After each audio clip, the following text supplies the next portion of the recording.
नमस्कार मित्रों, कैसे हैं आप सब। मैं अजय शर्मा, हिंदी अध्यापक, आपके सामने मौजूद हूं। और मित्रों, जैसे कि हमने पिछली 2 कक्षाओं में बात की थी, शब्द शुद्धि के 100 शब्दों को लेकर के मैंने आपको वचन दिया था कि 100 शब्द ऐसे होंगे जो संभावित होंगे, कठिन होंगे, जटिल होंगे और संभावित के साथ साथ महत्वपूर्ण भी होंगे। उनमें से हमने 2 पड़ाव, 2 चरण पार कर लिए हैं। आज शब्द शुद्धि की अंतिम वीडियो जो आपके समक्ष या आपके सामने आने वाली है, उसमें मैंने बहुत सारे ऐसे महत्वपूर्ण, संभावित, कठिन और जटिल शब्दों का चयन किया है जो परीक्षा की दृष्टि से बिल्कुल बिल्कुल बिल्कुल सटीक है। अगर मैं कहूं बिल्कुल, तो बिल्कुल कहीं ना कहीं आप गलत लिखते हो, क्योंकि आप लिखते हो बी आधा ल, कु और ल, लेकिन बिल्कुल में बी के साथ ल, जिसमें अ का स्वर शामिल होगा, क्योंकि बिल एक उपसर्ग है और बिलाबी एक उपसर्ग है, उर्दू का उपसर्ग है।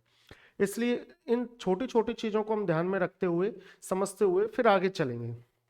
देखिए, अब तक मैंने जो आपको सॉल्व करवाए थे वो ये सभी शब्द हैं, आप देख पा रहे हो। देखिए, पिछली पुरानी जो 2 वीडियो हैं, पिछली जो 2 वीडियोज हैं, उनमें आप देख लोगे। आज मैं आपके सामने जो शब्द लेकर आया हूं वो है जिजीविसा, जिज्ञासा, जिज्ञासा। एक एक शब्द बड़ा कीमती है, एक एक शब्द बड़ा महत्वपूर्ण है। और मैं, देखिए, आपके समक्ष कम देखूंगा, कैमरे के सामने कम देखूंगा, क्योंकि अगर मैंने पूरा समय केवल आपको खुद को दिखाने में लगा दिया तो फिर मैं इन शब्दों को कम समझाऊंगा, कब समझाऊंगा। इसलिए मेरा पूरा ध्यान शब्दों पर रहेगा। और जब मेरा खुद का ध्यान पूरे शब्दों पर है तो फिर आपका ध्यान तो शब्दों पर रहना अनिवार्य है। देखिए, आगे चलेंगे। जिजीविषा। सबसे पहले मैं आपसे कहूंगा कि जितने भी शब्द मैंने लिखे हैं ये सभी शुद्ध हैं, सभी शुद्ध हैं। सभी कैसे हैं? शुद्ध हैं, सभी शुद्ध हैं। जिजीविसा, जिजीविसा में क्या है? जी छोटी है, जी बड़ी है, वी छोटी है, सा छोटी है। जिजीविसा, जिजीविसा का अर्थ क्या होता है? जिजीविसा शुद्ध शब्द है। सबसे पहले तो ये ध्यान रखेंगे, शब्द कैसा है? शुद्ध। और जिजीविसा का अर्थ क्या होता है? जिजीविसा का अर्थ होता है जीने की इच्छा, जीने की इच्छा। अब आप कहोगे कि सर, इच्छा शब्द भी बार बार आ जाता है परीक्षा में। बिल्कुल आता है। इच्छा में छोटी ई आएगी। अगर आपने इच्छा को इस प्रकार से लिख दिया तो ये गलत हो जाएगी, क्योंकि एक चीज हमेशा आप ध्यान रखोगे कि मेरी एक छोटी सी इच्छा है, अर्थात इच्छा की ई कैसी होगी? छोटी, क्योंकि मेरी एक छोटी सी क्या है? इच्छा है। इन चीजों का विशेष ध्यान रखेंगे अगर जीवन में सफलता प्राप्त करनी है तो। आगे चलेंगे।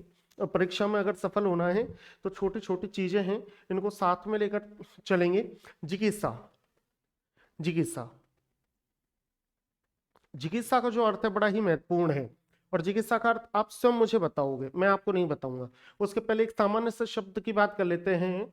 जिज्ञासा, जिज्ञासा, जिज्ञासा जो शब्द है, सबसे पहली बात तो यह है कि शुद्ध है। जिज्ञासा बिल्कुल शुद्ध शब्द है, जिज्ञासा, है ना। और जिज्ञासा का अर्थ क्या होता है? जिज्ञासा का अर्थ होता है जानने की इच्छा। किसी भी चीज को जानने की इच्छा क्या कहलाती है? जिज्ञासा, जानने की इच्छा। अब तक हमने कौन कौन से शब्दों की बात की? अब तक हमने बात की जिजीविसा और जिज्ञासा। अब मैं आपके सामने जो शब्द लेके आने वाला हूं,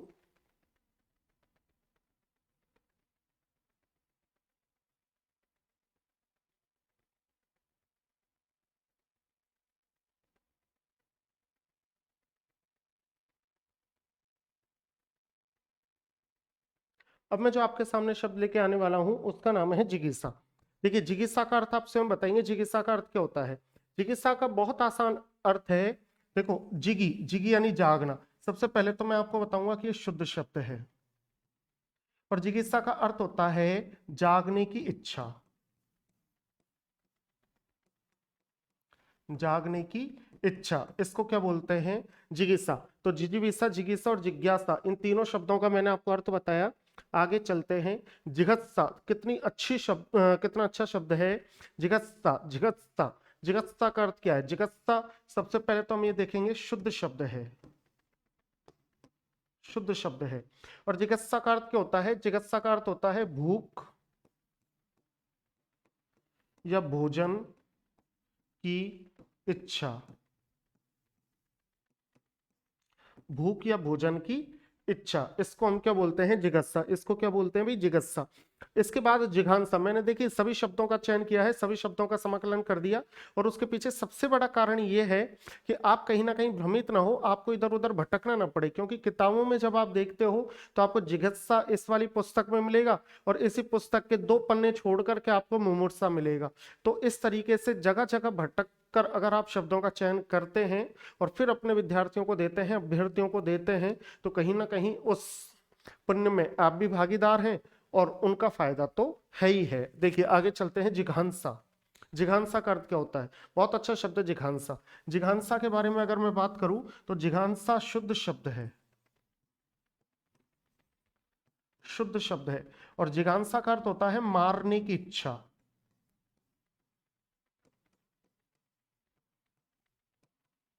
जिघांसा का अर्थ क्या होता है भाई, मारने की इच्छा। इस बात का विशेष ध्यान रखेंगे, जिघांसा का अर्थ होता है मारने की इच्छा। मुमुर्सा, मुमुर्सा शुद्ध शब्द है, शुद्ध शब्द है। अच्छा, मुमुर्सा के बारे में मैं बताऊं कि मुमुर्सा का अर्थ क्या होता है। मुमुर्सा का अर्थ होता है मरने की इच्छा, मरने की इच्छा। अब समझने की बात यह है कि मुमूर्षा जो शब्द है ये शुद्ध तो है, लेकिन इसको याद कैसे रखोगे। देखो याद कैसे रखोगे, एक छोटी सी ट्रिक है। अगर इस ट्रिक को आप पहचान गए या इस ट्रिक को आप याद रख पाए तो समझ लेना कहीं ना कहीं ये परीक्षा में याद रह जाएगी। मरने की इच्छा, अगर कोई मरने की इच्छा कर रहा है, ये सीढ़ियां हैं, ये छत है, ये नीचे मैदान है। अगर कोई मरने की इच्छा कर रहा है तो वो क्या करेगा, क्या करेगा बताओ। पहले वो करेगा धीमे धीमे, यानी छोटी मात्रा, धीमे धीमे धीमे धीमे धीमे धीमे कहाँ चढ़ जाएगा, छत पर।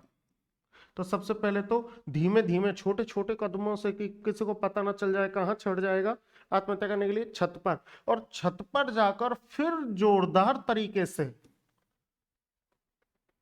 धम, बड़ी मात्रा, बड़े साहस के साथ इसने इस घिनौने कृत्य को अंजाम दिया।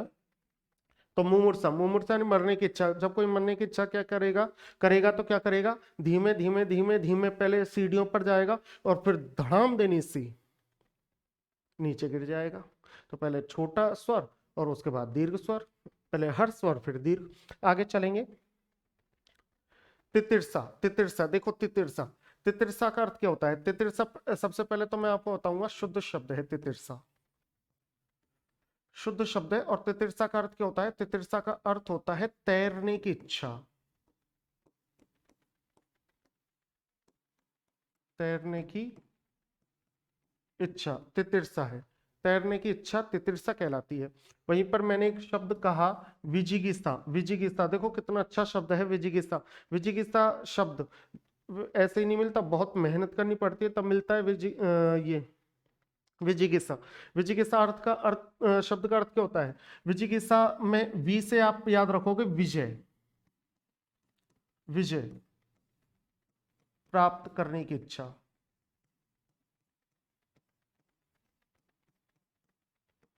विजय प्राप्त करने की इच्छा क्या कहलाएगी, विजिगिसा कहलाएगी। और ये शब्द कैसा है, ये शब्द शुद्ध है। शब्द कैसा है, शुद्ध है। चिकित्सा, चिकित्सा, चिकित्सा, चिकित्सा के कैसे याद रखोगे। सबसे पहले तो शुद्ध शब्द है, मैं आपको बताऊं। और चिकित्सा से आप याद रखोगे कार्य करने की इच्छा, कार्य करने की इच्छा। कार्य करने की जो इच्छा है वो चिकित्सा कहलाएगी। कार्य करने की इच्छा क्या कहलाएगी, चिकित्सा कहलाएगी। आगे बढ़ते हैं, अगला जो है वो है हमारे पास मुमुक्षा। मुमुक्षा शब्द कैसा है, मुमुक्षा शब्द तो शुद्ध है, शुद्ध है। लेकिन मुमुक्षा अर्थ क्या होता है, मुक्षा, मुक्षा से याद रखोगे मोक्ष, मोक्ष की जो कामना है वो ही मुमुक्षा कहलाती है। मोक्ष की जो कामना है वो क्या कहलाती है, मुमुक्षा। इस बात के बारे में विशेष ध्यान रखोगे। बुभुक्षा, बुभुक्षा क्या होती है, बुभुक्षा, बू, बू का मतलब भूख, भूख, भूख या खाने की इच्छा। भूख या खाने की इच्छा क्या कहलाएगी, बुभुक्षा। शब्द कैसा है, शब्द शुद्ध है। शब्द कैसा है मित्रों, शुद्ध है। इसके बाद मैंने आपसे कहा युयुत्सा। युयुत्सा के बारे में बात करूंगा तो युयुत्सा कैसा शब्द है, शुद्ध शब्द है। और मैंने बात की युयुत्सा का अर्थ क्या होता है? यु का मतलब युद्ध, युद्ध की कामना या युद्ध करने की इच्छा युयुत्सा कहलाती है। तो अब तक हमने किन किन शब्दों के बारे में जाना?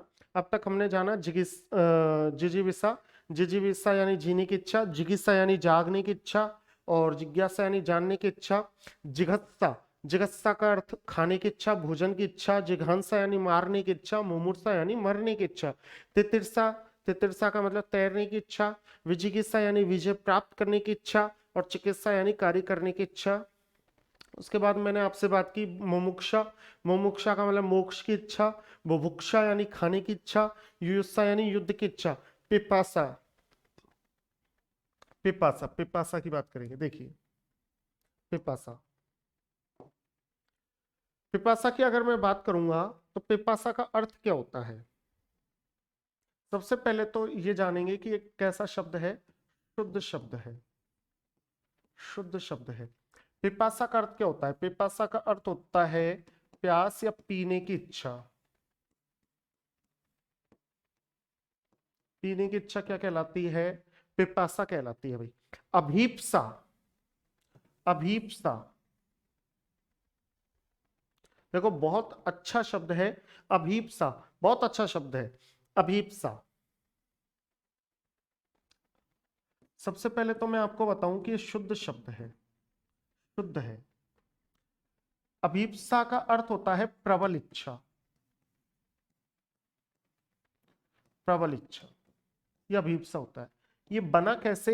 ये बना अभी और ईप्सा से, यहां दीर्घ संधि हुई और शब्द बना अभीप्सा। तो अभीप्सा शब्द को कभी आप गलत नहीं करोगे, अभीप्सा। और अनुसंधितता, देखिए शायद आपके अब तक के जीवन काल में सबसे पहली बार आप अनुसंधितता शब्द सुन रहे हो, सुन पहली बार रहे हो, लेकिन अब बार बार इसको पहली बार आप देखोगे भी अपनी परीक्षा में, चाहे वो परीक्षा हाईकोर्ट एलडीसी नहीं, हाईकोर्ट एलडीसी का स्तर नहीं है, वहां पर अनुसंधितता शब्द आपको नहीं देखने को मिल सकता। तो ये जो शब्द है, या आप या तो आरएस की किसी भी एग्जाम में देख सकते हो, या पुलिस सब इंस्पेक्टर की किसी परीक्षा में देख सकते हो, एमवीएसआई वगैरह में भी आप इनको देख सकते हो, एईएन वगैरह में भी ये आपको देखने को मिल जाएंगी, या मिल सकता है ये शब्द।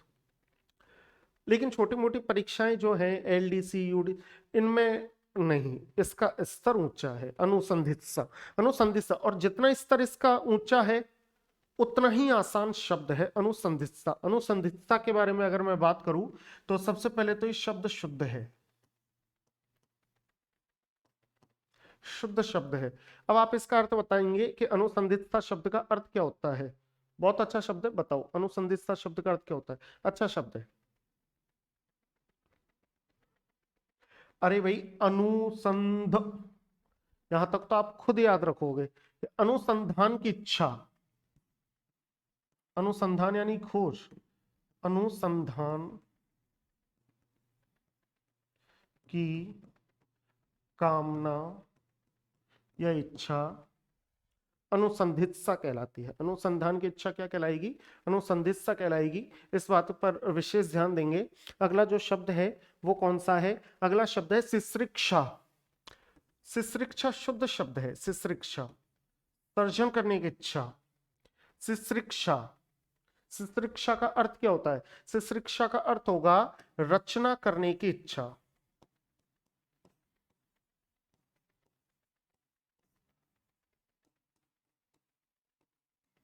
रचना करने की इच्छा, ये क्या कहलाएगी? शिश्रिक्षा। तो याद रखना है शिश्रिक्षा का अर्थ क्या होगा? शिश्रिक्षा का अर्थ होगा रचना करने की इच्छा। इस चीज को विशेष बार बार ध्यान देंगे। और अगला जो शब्द है वो है जिघृक्षा, जिघृक्षा।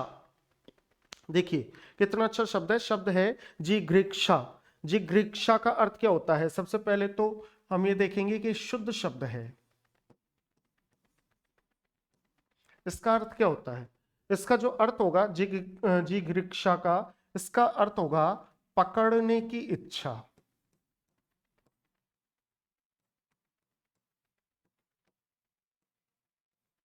पकड़ने की इच्छा, पकड़ने की इच्छा। दित्सा, दित्सा, दित्सा शुद्ध शब्द है, पहली बार आप इसको पढ़ रहे हो, अच्छा लेवल का शब्द है दित्सा। दित्सा का अर्थ होता है दान देने की इच्छा।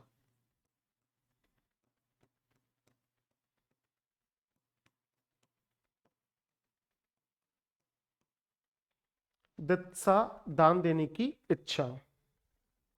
लिप्सा, बहुत अच्छा शब्द लिप्सा। लिप्सा का अर्थ क्या होता है? लिप्सा, ये विषय वासनाओं में लिप्त है। इसकी जो लिप्सा है, लिप्सा, लिप्सा का मतलब होता है प्राप्ति की इच्छा। देखो शुद्ध शब्द है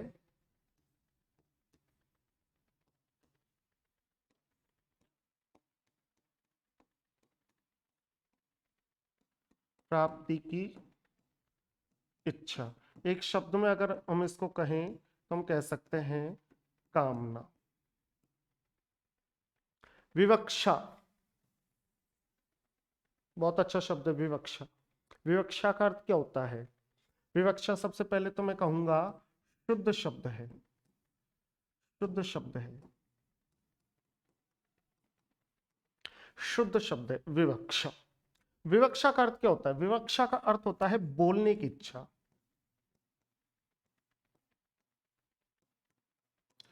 बोलने की इच्छा, ये हो गई विवक्षा। सुसुप्सा, सुसुप्सा कितना अच्छा शब्द है सुसुप्सा। सुसुप्सा शुद्ध शब्द है, शुद्ध शब्द है। और सुसुप्सा का अर्थ है सोने की इच्छा। सोना कौन सा? शयन की जो इच्छा है उसको बोलते हैं सुसुप्सा। तो इस प्रकार से मित्रों हमने इतने सारे शब्दों को देखा।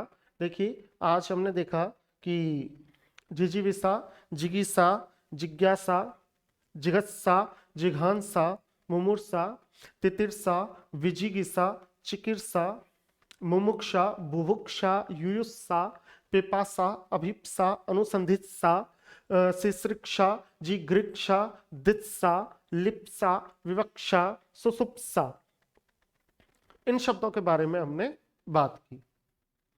ठीक है, आगे बात करेंगे और शब्दों के बारे में बात करेंगे। घबराने की बिल्कुल आवश्यकता है ही नहीं। घबराने की आवश्यकता इसलिए नहीं है क्योंकि मैं यहीं पर हूं, तो फिर घबरा क्यों रहे हो? कहीं जा थोड़ी ना रहा हूं, फिर घबरा क्यों रहे हो भाई?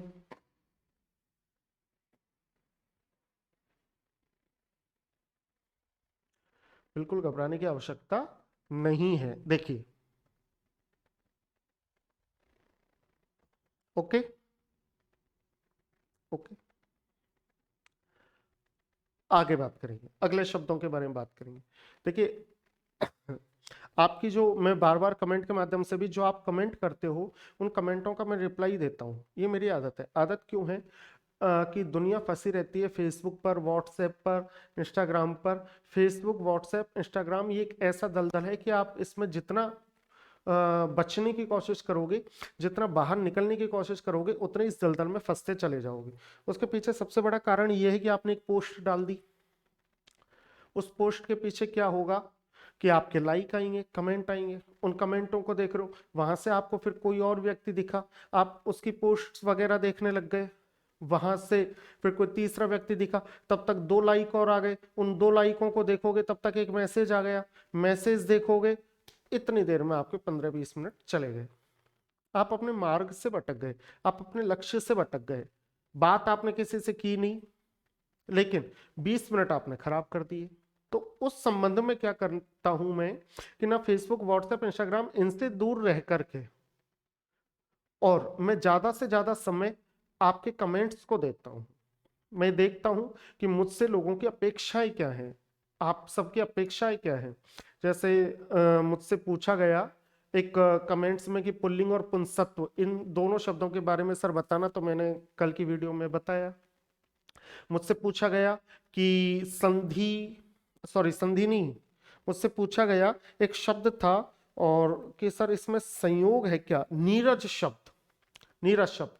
देखिए आज जो मेरी वीडियो देख रहे होंगे तो कल मुझसे कमेंट्स के माध्यम से एक प्रश्न आपने किया था और वो प्रश्न था कि सर नीरज शब्द में जब हमारी परीक्षा में आया था तो हमें संयोग बताया, संधि नहीं बताई, जबकि सभी अध्यापक इसमें संधि बताते हैं।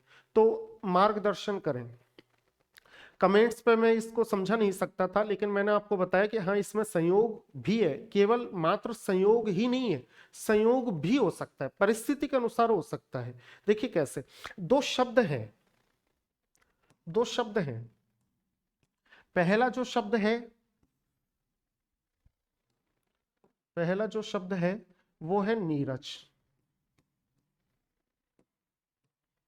और दूसरा जो शब्द है वो क्या है, नीरज।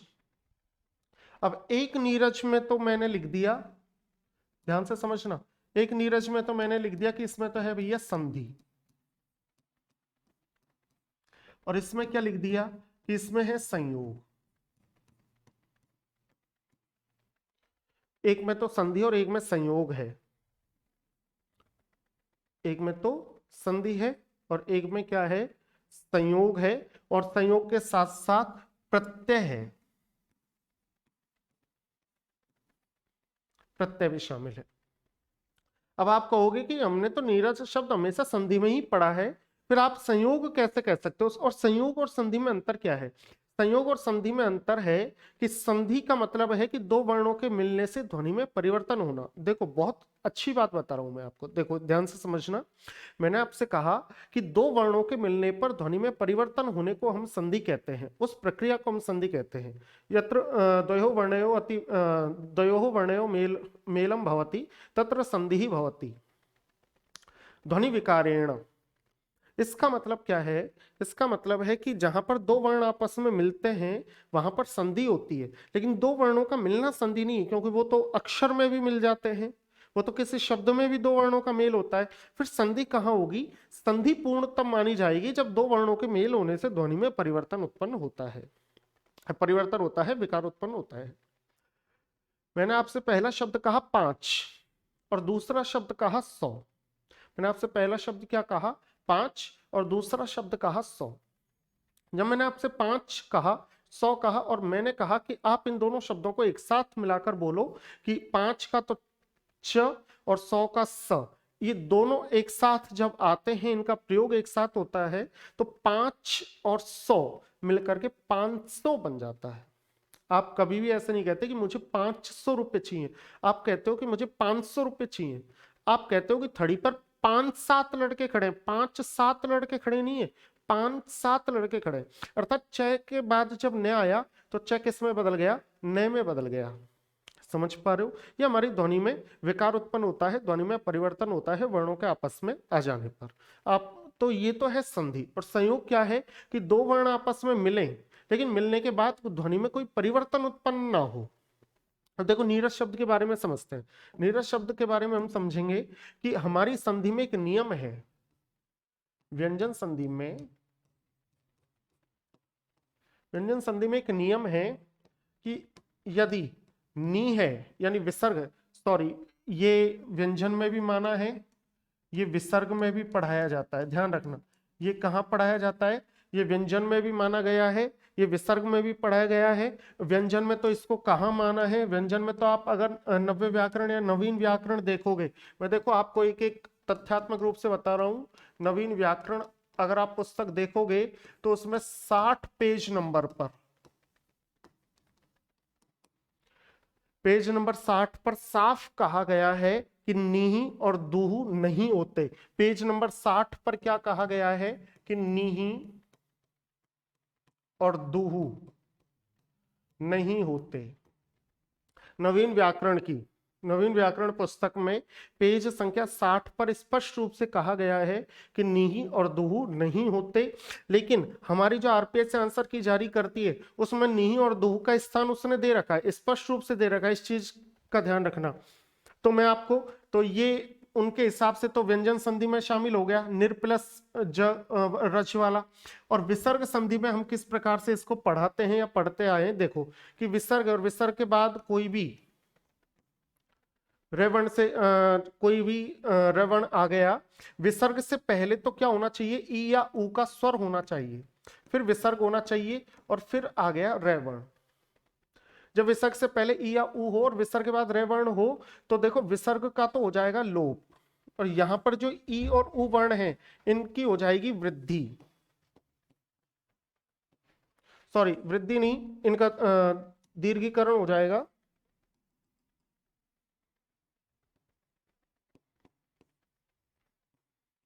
ये हो जाएंगे दीर्घ, और विसर्ग का क्या हो जाएगा लोप। तो ये नी तो क्या बन गया नी, और र और ज, विसर्ग का हो गया लोप। तो शब्द क्या बना नीरज, शब्द क्या बना नीरज। इस शब्द का विशेष ध्यान रखेंगे। अब आगे चलेंगे, अब आगे चलेंगे नीरज, और ये तो बना आपके संधि के कारण। अब इसका अर्थ क्या होता है, देखो इसको आप इस प्रकार से भी लिख सकते हो। रज, रज का मतलब होता है स्त्रीत्व गुण, स्त्रीत्व गुण। रज का मतलब क्या होता है स्त्रीत्व गुण, और निर यानी नहीं, अर्थात एक ऐसी महिला जो स्त्रीत्व गुण से रहित है उसको हम नीरज कह सकते हैं। तो संधि में जब हमने नीरज शब्द देखा, निधन रज से या निर्धन रज से निरुपसर्ग के साथ में जब हमने इसको देखा तो शब्द का अर्थ निकल के आता है स्त्रीत्व गुण से रहित महिला। लेकिन वहीं पर हमने नीरज शब्द देखा तो नीर, नीर का मतलब होता है जल, और जय, जय का मतलब होता है जन्म लेने वाला, जन्म लेने वाला। और जल में जल, जल में जन्म लेने वाला कौन हो गया कमल। तो एक रूढ़ शब्द में, रूढ़ अर्थ में हम इसका नीरज का अर्थ क्या ले लेते हैं कमल। अब देखो यहां पर संधि नहीं हुई, यहां पर सीधा सीधा संयोग हुआ है, नीर में जय शब्द को जोड़ दिया, जय अक्षर को जोड़ दिया, सॉरी हाँ जय वर्ण को जोड़ा, जिसको हम अक्षर कह सकते हैं क्योंकि इसमें स्वर और व्यंजन दोनों शामिल है। तो नीर धन जय, यहां पर तो संयोग हुआ इसलिए इसको नीरज, नीरज यानी कमल, नीर यानी जल, जय यानी जन्म लेने वाला। और अगर इसको हम संधि में देखें तो संधि में निर्धन रज, रज यानी स्त्रीत्व गुण, और सॉरी हाँ रज का मतलब स्त्रीत्व गुण, और निर, निर का मतलब क्या होता है निर का मतलब होता है रहित। तो स्त्रीत्व गुण से जो रहित महिला है उसको नीरज कहा, और जल में जन्म लेने के कारण कमल को भी क्या कहा नीरज। शब्द आपको नीरज दिखाई दे रहा है लेकिन इसकी उत्पत्ति दो प्रकार से हुई है, इसकी रचना दो प्रकार से हुई है। एक हुई है निधन रज या निर्धन रज, और एक हुई है नीरधन ज। अब इसमें आप स्वयं बताइए कि संयोग और संधि दोनों है या नहीं है। तो मैंने आपके कमेंट्स के माध्यम से आपको आंसर दिया। एक ने मुझसे पूछा कि उद और उत में क्या अंतर है सर, इस पे भी बताना, मैंने उसके बारे में भी बताया, कल की वीडियो में बताया। इस तरीके से तो मैं आपके कमेंट्स पढ़ता ही पढ़ता हूँ, ये मेरी आदत है कि मैं हर कमेंट्स पढ़ता हूँ, उस पर मैं उत्तर भी देता हूँ, उनके जो सही उत्तर है वो मैं देने का प्रयास करता हूँ कि आप भ्रमित ना हो। दूसरा मैंने आपको बताया भी कि कहीं भी किसी भी प्रकार की कोई परेशानी है तो आप तुरंत रूप से मुझसे जुड़ भी सकते हैं। क्वालिटी एजुकेशन के चैनल पर तो आप जुड़े हुए ही हैं, लेकिन यहाँ पर इतने सारे टीचर्स हैं तो तुरंत रूप से आप कैसे टीचर से अपना जो सॉल्यूशन है वो कर सकते हैं। पहले आप ऑफिस फ़ोन करेंगे, फिर ऑफिस फ़ोन करने के बाद यहाँ आपको बताया जाएगा कि वो टीचर है उनके नंबर, तो इस तरीके से आप उलझ जाएंगे। तो डायरेक्टली आप अजय सर हिंदी के नाम से टेलीग्राम सर्च कर सकते हैं, अजय सर हिंदी।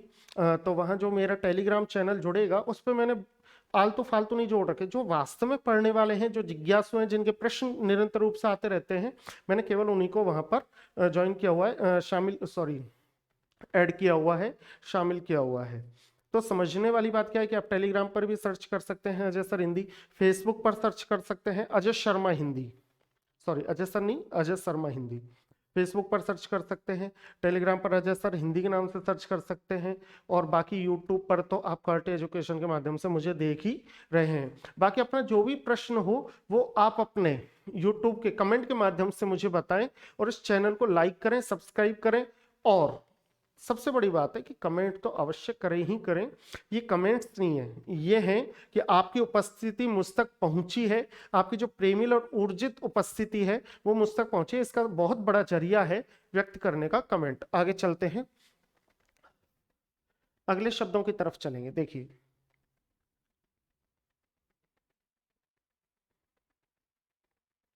अगले शब्दों की तरफ चलते हैं।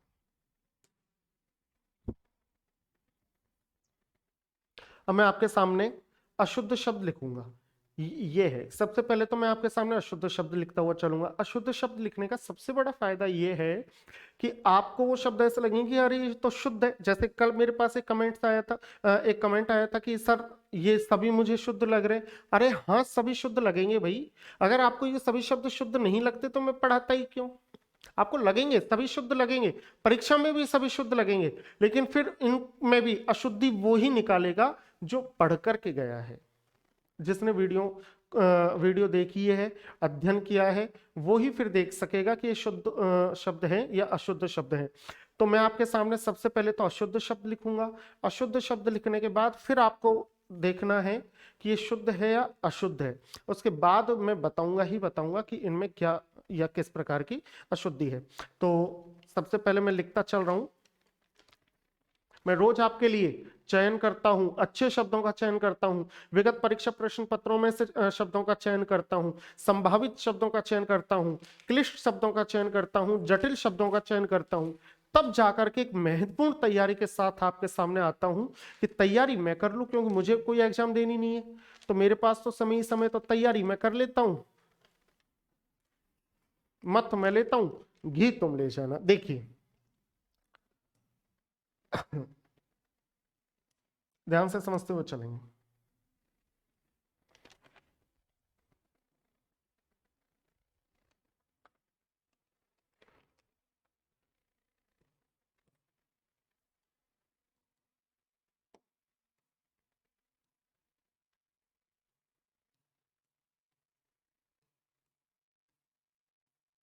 बारात।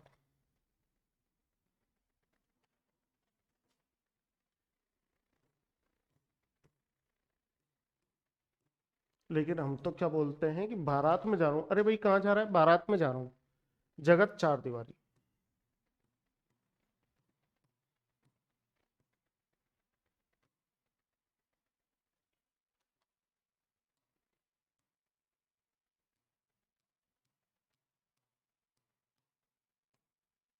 दंपति।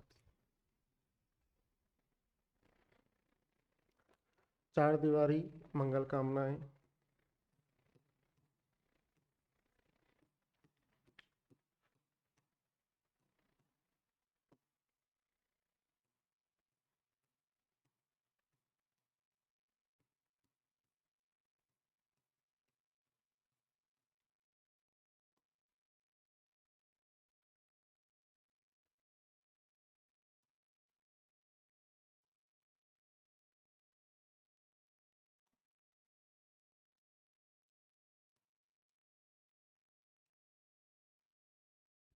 मंगल कामनाएं।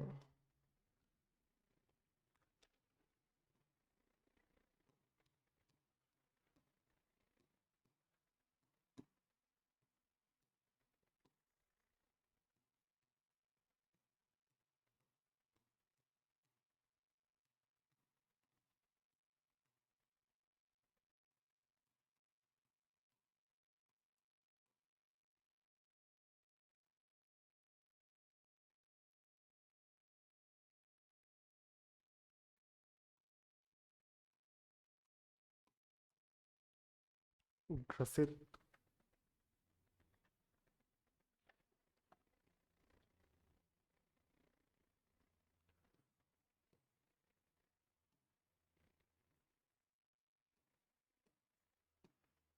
मुहूर्त।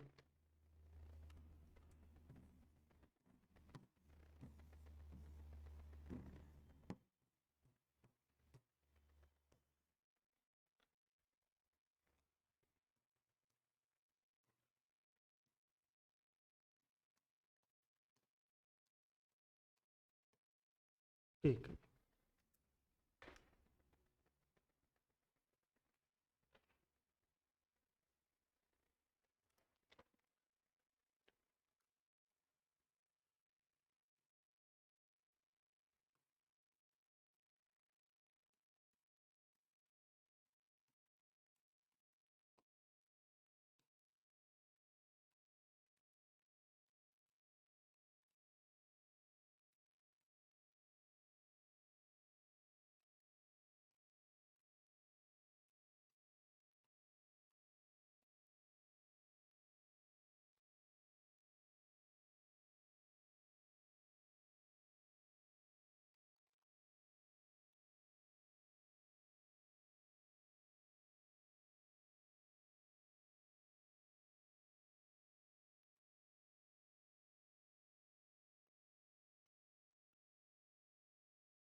देखिए मित्रों, मैंने कुछ शब्द लिखे हैं।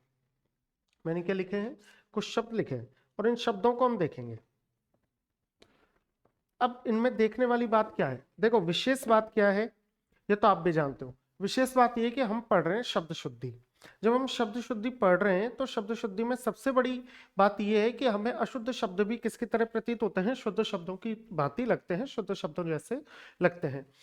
यह हमारे सामने सबसे बड़ी चुनौती है कि हम उनमें से अशुद्ध शब्दों में ये देखें कि इनमें अशुद्धि क्या है और इनका शुद्ध रूप क्या होगा। ये सबसे बड़ी बात है और हमारे लिए सबसे बड़ी चुनौती का विषय भी है। चलो, यहां तक तो दो चीजें हो गई और बिल्कुल ठीक बात है। अब आगे चलते हैं कि वो शब्द कौन कौन से हैं। ये मैंने कुछ शब्द लिखे हैं, ये लिख दिया।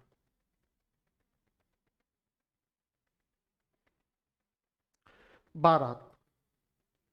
हमारे मित्र, यार, दोस्त किसी की भी अगर बारात जाती है तो हम कहते हैं कि भाई कहाँ जा रहा है? अरे उसकी बारात में जा रहा हूँ यार, बारात में जा रहा हूँ, मेरे दोस्त की बारात जाएगी आज, नए कपड़े बनवा लिए। क्यों बनवा लिए? अरे बारात में जाना है यार। तो बारात। लेकिन क्या आपने कभी देखा है कि बारात शब्द कितना खतरनाक साबित हो सकता है, कितना गलत शब्द है? और बारात शब्द अशुद्ध नहीं है, अशुद्ध नहीं कहूंगा मैं इसको, लेकिन परिस्थिति के हिसाब से बेमेल शब्द है। देखिए कैसे। बारात। बारात के बारे में अगर मैं कहूं तो बारात का अर्थ क्या होता है? दो शब्द होते हैं, एक तो होती है बारात और दूसरा शब्द होता है बारात। एक शब्द तो क्या है? बारात, और दूसरा शब्द क्या है? बारात। बारात का मतलब तो होती है शव यात्रा।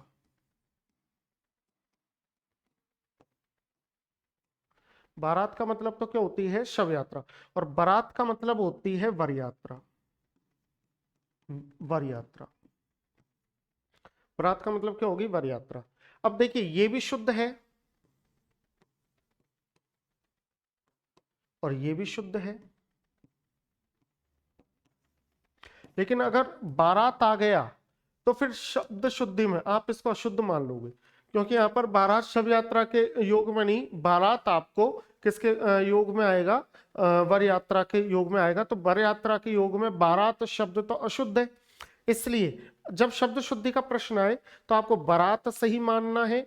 और अगर सामान्य रूप से व्यवहारिक हिंदी की अगर हम बात करें तो बारात भी शुद्ध है, लेकिन अर्थ की दृष्टि से भिन्न है। जगत। जगत शब्द की मैं बात करूं तो जगत ये शुद्ध शब्द है और अशुद्ध भी है। देखो कैसे। जगत है तो शुद्ध, जगत शुद्ध भी है। कैसे है? जगत का मतलब होता है कुएं का चबूतरा, कुएं का चबूतरा। ये तो था जगत का अर्थ। वहीं पर एक जगत और होता है इस प्रकार से, जिसमें तय में हलंत लगा हुआ है। इसका अर्थ होता है संसार। शुद्ध ये भी है, शुद्ध वो भी है और शुद्ध ये भी है।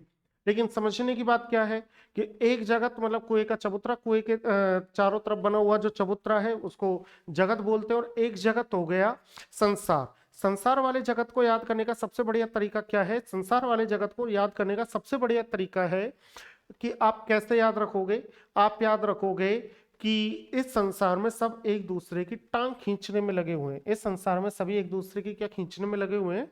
टांग खींचने में लगे हुए हैं। तो जिस जगत की टांग खींची हुई है अर्थात उसमें हलंत लग रहा है, वो तो संसार है। और जिसमें हलंत नहीं है वो कुएं का पारा, कुएं का चबूतरा। शुद्ध ये भी। लेकिन शब्द शुद्धि को देखा जाए तो ये अशुद्ध है और ये शुद्ध है शब्द शुद्धि के आधार पर। दंपति। दंपति के बारे में एक छोटी सी बात ध्यान से समझना भाई। देखो, अगर आप अकेले पति को, ये अशुद्ध शब्द है दंपति। अगर आप अकेले पति को लिखोगे तो पति में अंत में कौन सा ही आएगा? बड़ा। लेकिन वहीं पर आप पत्नी शब्द को भी अगर एकल तौर पर देखोगे तो पत्नी के अंत में नए में कौन सा स्वर आएगा? बड़ा ई। यानी पति तो पत्नी के बिना छोटा है, अकेला है, उसकी कोई औकात नहीं है। लेकिन पत्नी अकेली भी शेरनी की तरह कहीं भी बड़े ई के साथ घूम रही है। लेकिन जब इस पति को अपनी पत्नी का साथ मिल जाता है तो शब्द बन जाता है दंपति।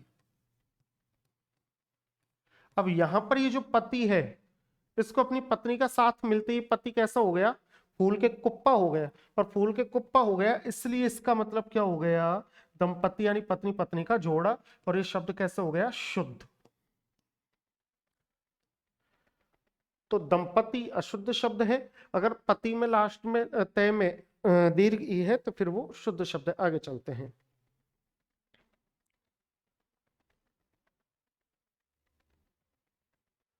चार दीवारी, चार दीवारी की बात करेंगे भाई। देखो, हमारे सामने सबसे बड़ी समस्या ये है कि हमने बचपन से अब तक पढ़ा ही चार दीवारी की, इसकी चार दीवारी कर दो। अरे इसकी चार दीवारी तो कर दो, बिल्कुल ठीक है, लेकिन चार दीवारी को लेकर के हमारे दिमाग में बात क्या आती है कि चारों तरफ से दीवार खींचना चार दीवारी है। बिल्कुल, चारों तरफ से दीवार खींचना चार दीवारी है, इसमें भी कोई दिक्कत वाली बात नहीं है। लेकिन समझने की बात क्या है कि वो जो चार है वो चारों दिशाओं वाला चार नहीं है। यहां जो चार शब्द है उसका शुद्ध रूप होता है चाहार। देखो, ये तो अशुद्ध है, ये तो अशुद्ध शब्द है, ध्यान रखना, ये तो अशुद्ध शब्द है चार दीवारी। ये जो शुद्ध शब्द होता है ये होता है चाहार, और चाहार का मतलब होता है ढकना। चाहार का मतलब क्या होता है? ढकना। और दीवार यानी दीवारों के माध्यम से, तो दीवारों के माध्यम से जब किसी चीज को ढक दिया जाता है तो उसको बोलते हैं चाहार दीवारी। चाहार दीवारी जो कि कैसा शब्द है? शुद्ध शब्द है, दीवारों के माध्यम से ढकना। मंगल कामनाएं, मंगल कामनाएं में अंत में जो ये य का वर्ण है वो गलत है, क्योंकि स्वर लगता है। जब हम बहुवचन बनाते हैं, आकारांत स्त्रीलिंग शब्द का बहुवचन बनाते समय अंत में ए और अनुनासिक लगता है, इसलिए जो शुद्ध शब्द होगा ये तो अशुद्ध है, और शुद्ध शब्द होगा मंगल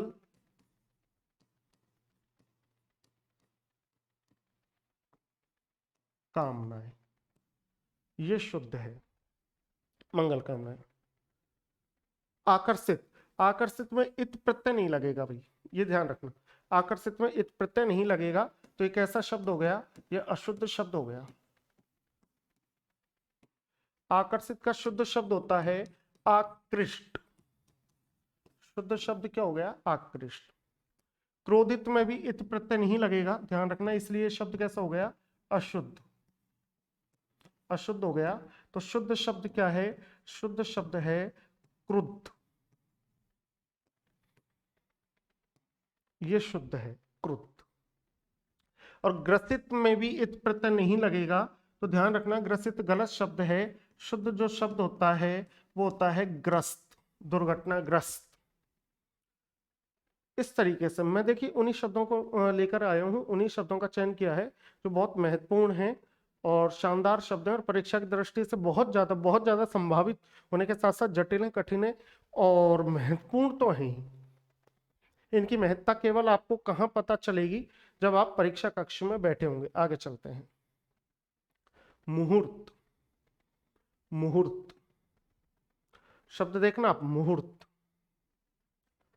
मुहूर्त क्या है? लग्न को मुहूर्त बोलते हैं, अशुद्ध शब्द है, अशुद्ध शब्द है मुहूर्त। तो इसका शुद्धिकरण कैसे किया जाएगा? इसका शुद्धिकरण किया जाएगा मु हु त, ये शुद्ध है। हम इन शब्दों के सभी के शुद्ध रूप लिखते हुए चल रहा हूं, तो आप देखते चलना। एहसान अशुद्ध शब्द है, शुद्ध शब्द होगा एहसान।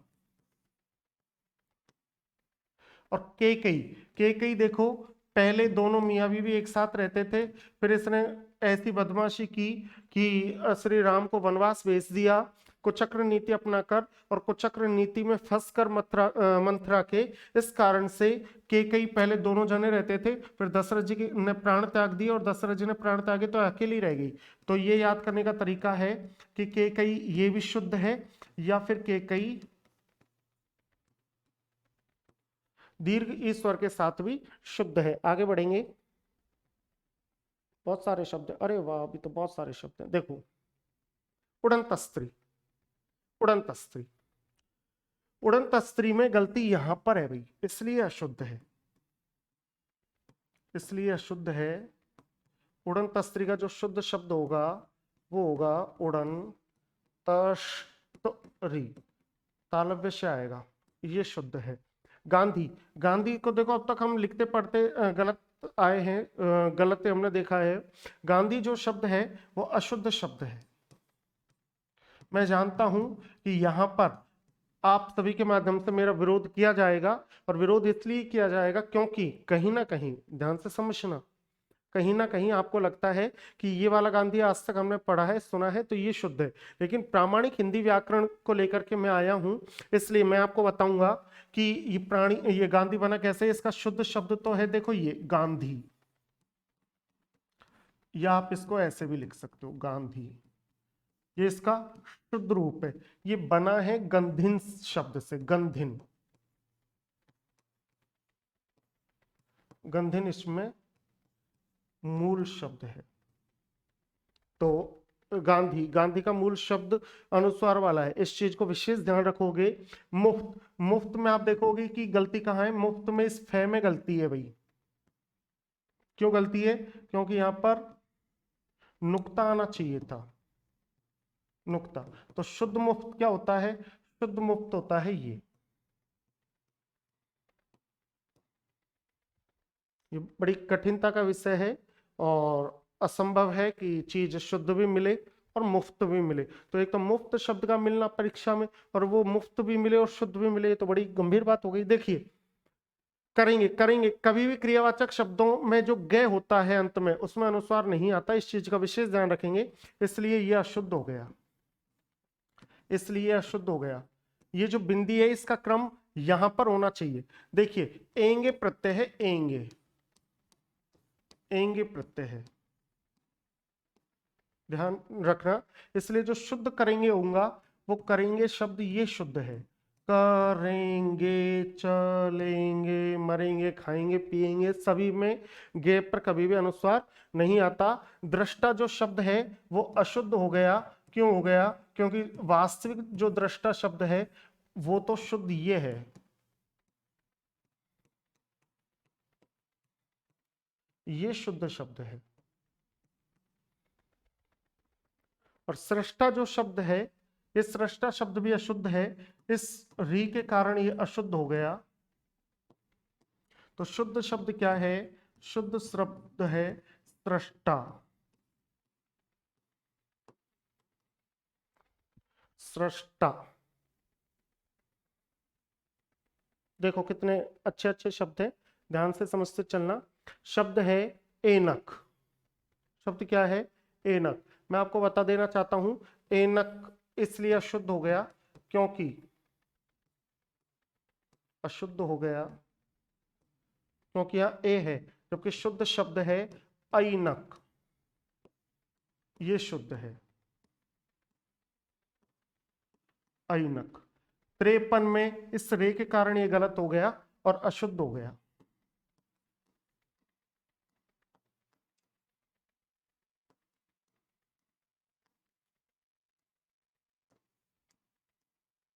अशुद्ध हो गया। तो शुद्ध शब्द क्या होता है? शुद्ध शब्द होता है 53।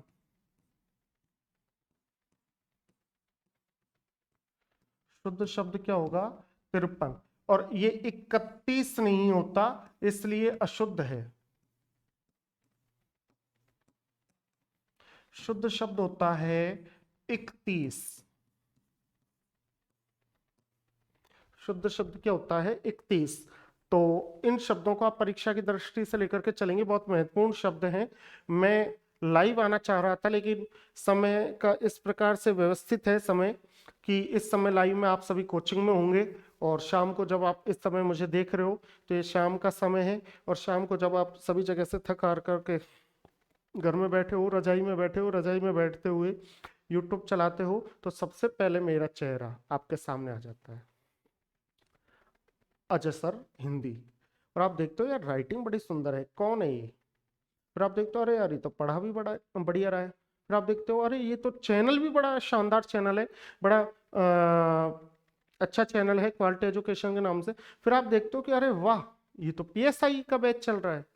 और फिर जब आप उसमें अंदर पढ़ते हो तो आप कहते हो अरे वाह, आनंद आ गया, हम तो दिग्भ्रमित हो रहे थे। तो इस तरीके से क्या है कि इन शब्दों को आप लेकर के चलोगे और अपने परीक्षा कक्ष तक लेकर के जाओगे शुद्ध शब्दों को। देखिए, बिल्कुल बिल्कुल शब्द में ले आदा होने के कारण ये अशुद्ध है, तो शुद्ध क्या होता है? शुद्ध होता है बिल्कुल में ले पूरा आएगा भाई, ध्यान रखना, बिल्कुल। होंगे, क्रियावाचक शब्दों में गे पर अनुस्वार नहीं लगेगा, तो शुद्ध शब्द क्या होगा? शुद्ध शब्द होगा होंगे। होंगे। देखो, कुत्ता का बहुवचन क्या होता है? कुत्ता का बहुवचन होगा कुत्ते। ठीक है, तो फिर कुतिया, कुतिया का बहुवचन कुत्तियां नहीं होगा, बल्कि कुतियां होगा, कुतियां। तो यहां पर ये द्वित्व का जो प्रयोग है वो गलत है। शुद्ध शब्द क्या होता है? शुद्ध शब्द होता है कुतियां।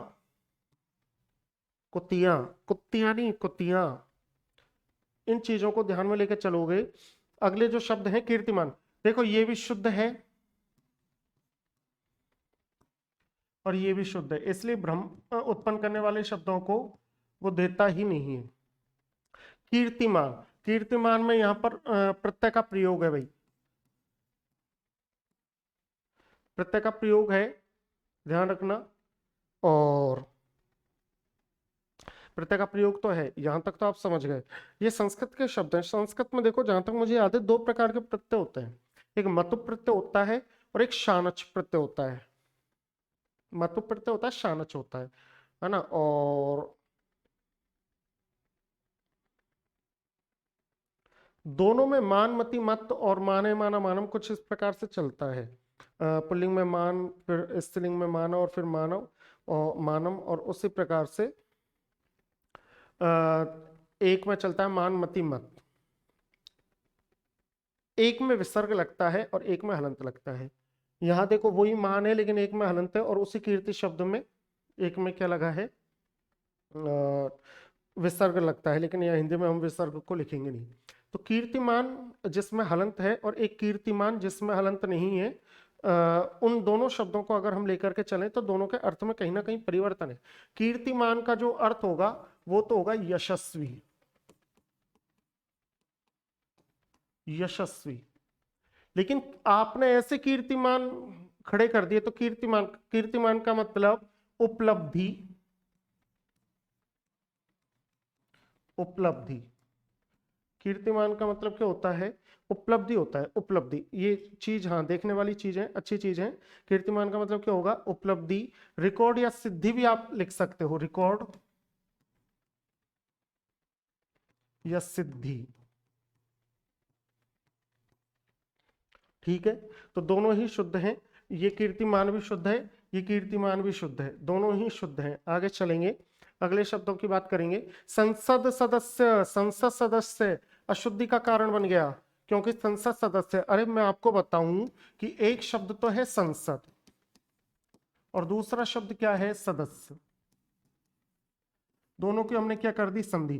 दे के बाद से आने पर दे बदल जाता है तय में, और शुद्ध शब्द हो जाएगा संसद सदस्य। संसद सदस्य गलत शब्द है, और शुद्ध शब्द क्या हो जाएगा? संसद सदस्य। और दो प्रकार की बहू होती है, एक छोटी बहू और एक बड़ी बहू। बहू कितने प्रकार की हो गई? दो प्रकार की, एक छोटी बहू, एक बड़ी बहू। छोटी बहू तो अव्यय है, जिसका अर्थ होता है बहुत, बहुत, एक अव्यय हो गया, और विशेषण का भी काम करेगा। और एक बहू, बहू का मतलब वधू, बहू का मतलब वधू।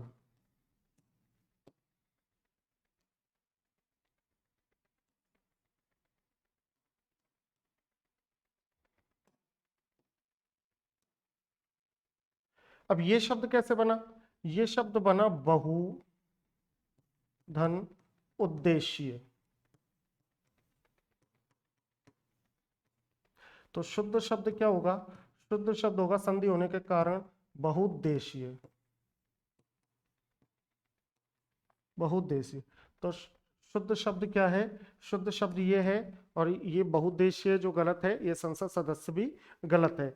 आगे चलते हैं, आगे कुछ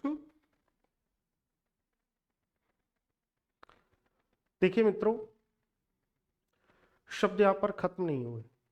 शब्द यहाँ पर खत्म क्यों नहीं हुए? समय खत्म हो गया, शब्द खत्म नहीं हुए। समय तो खत्म हो गया, 1 घंटे का समय हो गया और 1 घंटे तक हमने बहुत सारे शब्दों को देखा। लेकिन बहुत सारे शब्दों को देखने के बाद अभी भी मेरा मानना है कि शब्द खत्म नहीं हुए। शब्द खत्म क्यों नहीं हुए? इसके पीछे सबसे बड़ा कारण ये है कि मेरा जो उद्देश्य है वो केवल 1 घंटे की वीडियो बनाकर आपके समक्ष रखना नहीं है। मेरा उद्देश्य है कि उन सभी शब्दों को आपके सामने रखना जो परीक्षा में बार बार आपके सफलता का कारण बनते जा रहे थे, बनेंगे नहीं, बनते जा रहे थे और बनते जा रहे हैं, लेकिन अब के बाद नहीं बनेंगे। तो शब्द अभी मेरे पास और हैं, और करीबन मेरे पास 10 से 15 शब्द और हैं जो महत्वपूर्ण शब्द हैं, संभावित हैं, जटिल हैं और कठिन हैं। मैं उनको आपके सामने लिखने जा रहा हूं। समय का मेरे पास अभाव तो है, लेकिन मैं समय के कारण आपका नुकसान नहीं करूंगा, क्योंकि क्वालिटी दूंगा।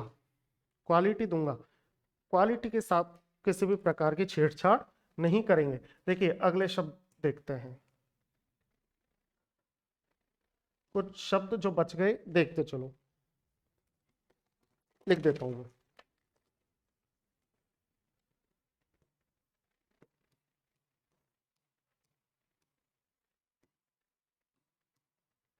आनंददायी, ईंधन,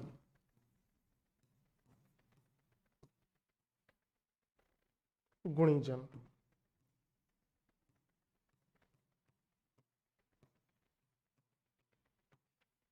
गुणीजन,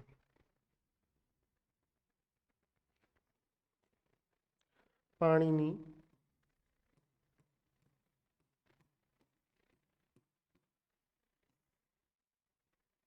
पाणिनि, बेईमान,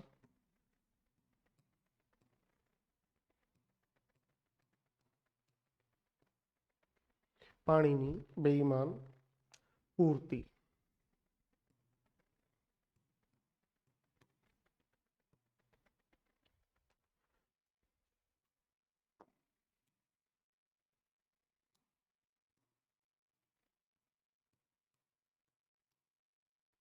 पूर्ति,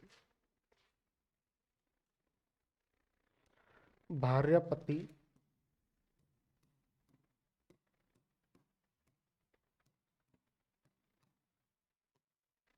भार्यापति, इकाई,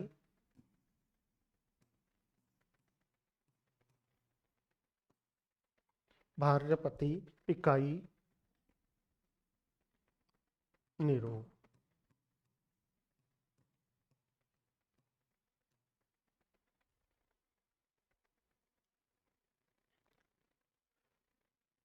शुरू,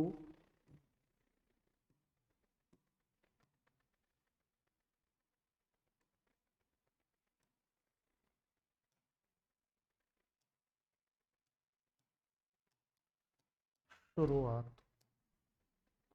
शुरू और शुरुआत, सहस्र,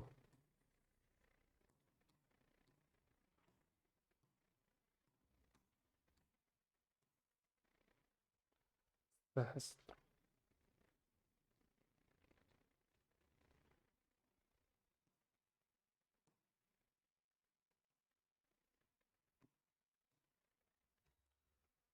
मुकुट,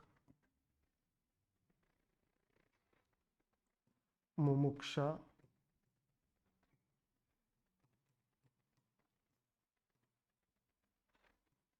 कुटुंब,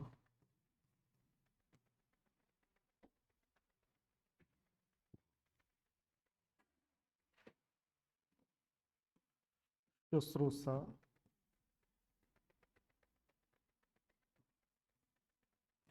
मुहूर्त,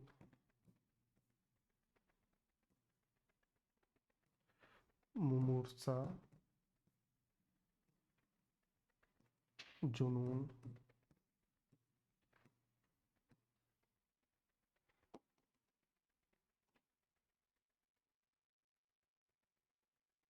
जुलूस,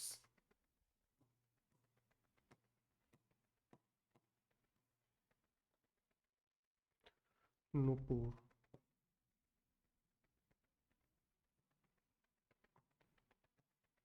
नुपुर।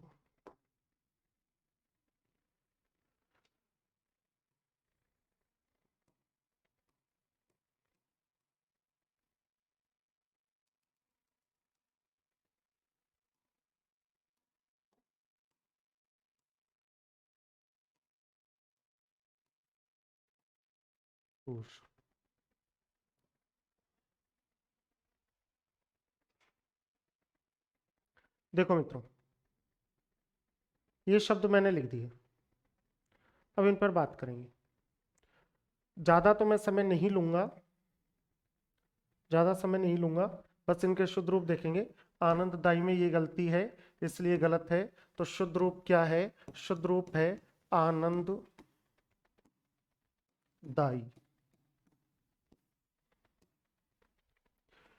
ईंधन में यहां पर गलती हो गई, तो इसलिए गलत हो गया। शुद्ध रूप हो गया ईंधन, ईंधन। और कभी भी जन शब्द से पहले दीर्घ ई नहीं आता, इसलिए गलत हो गया। तो शब्द क्या है? गुणी जन। पाणिनि में ध्यान रखना कि बड़ी नी नहीं आती, इसलिए गलत हो गया। तो शुद्ध शब्द है पाणिनि।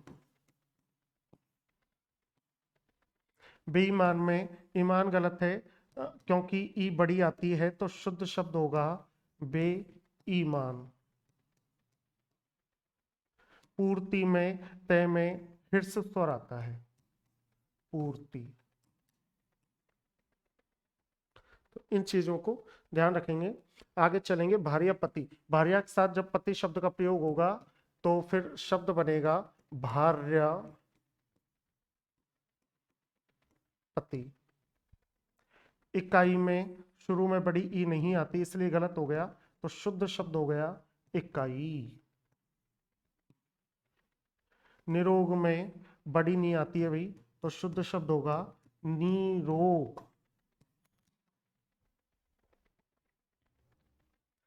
ये दोनों भी शुद्ध है, शुरू भी शुद्ध है, शुरुआत भी शुद्ध है।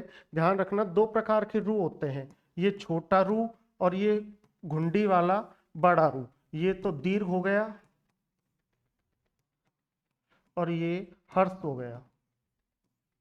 शुरू को जब पर्सनल लिखोगे तो रू बड़ा आएगा, और जब शुरू में आत शब्द का प्रयोग कर दोगे तो रू छोटा आएगा। ध्यान रखना, दोनों शब्द शुद्ध हैं। आगे चलेंगे। सहस्त्र, देखिए गलत लिखते आए हैं, ये गलत है। शुद्ध शब्द जो होता है वो होता है सहस्त्र, और स में रे मिला हुआ है, सहस्त्र। सहस्त्र यानी हजार। ऐसे बहुत सारे शब्द हैं, जैसे कल मैंने आपको बताया था कि स्रोत, श्राव, स्रोत, श्राव, बहुत सारे शब्द हैं। स्रोत है, श्राव है, बहुत सारे शब्द हैं। स्रोत है, श्राव है, सहस्र है, ये भी शुद्ध है, ये भी शुद्ध है।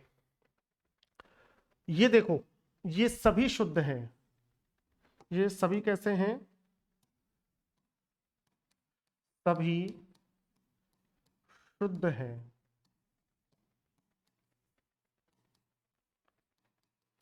सभी शुद्ध हैं। ये तो हैं ऐसे, ये हैं ऐसे, और ये हैं ऐसे। ध्यान रखना, इस वाली पंक्ति में सभी में हिट्स ऊ है।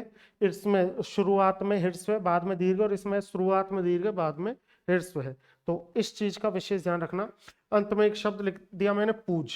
ये मूल शब्द हो गया, मूल शब्द।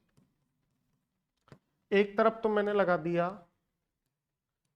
ये प्रत्यय, और एक तरफ मैंने लगा दिया अनीय प्रत्यय।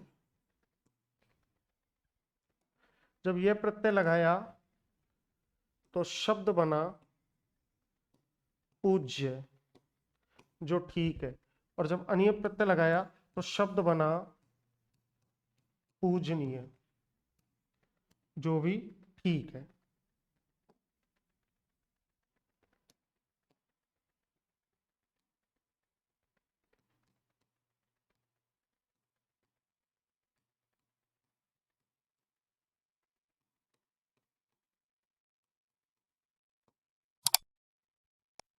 अजय सर हिंदी।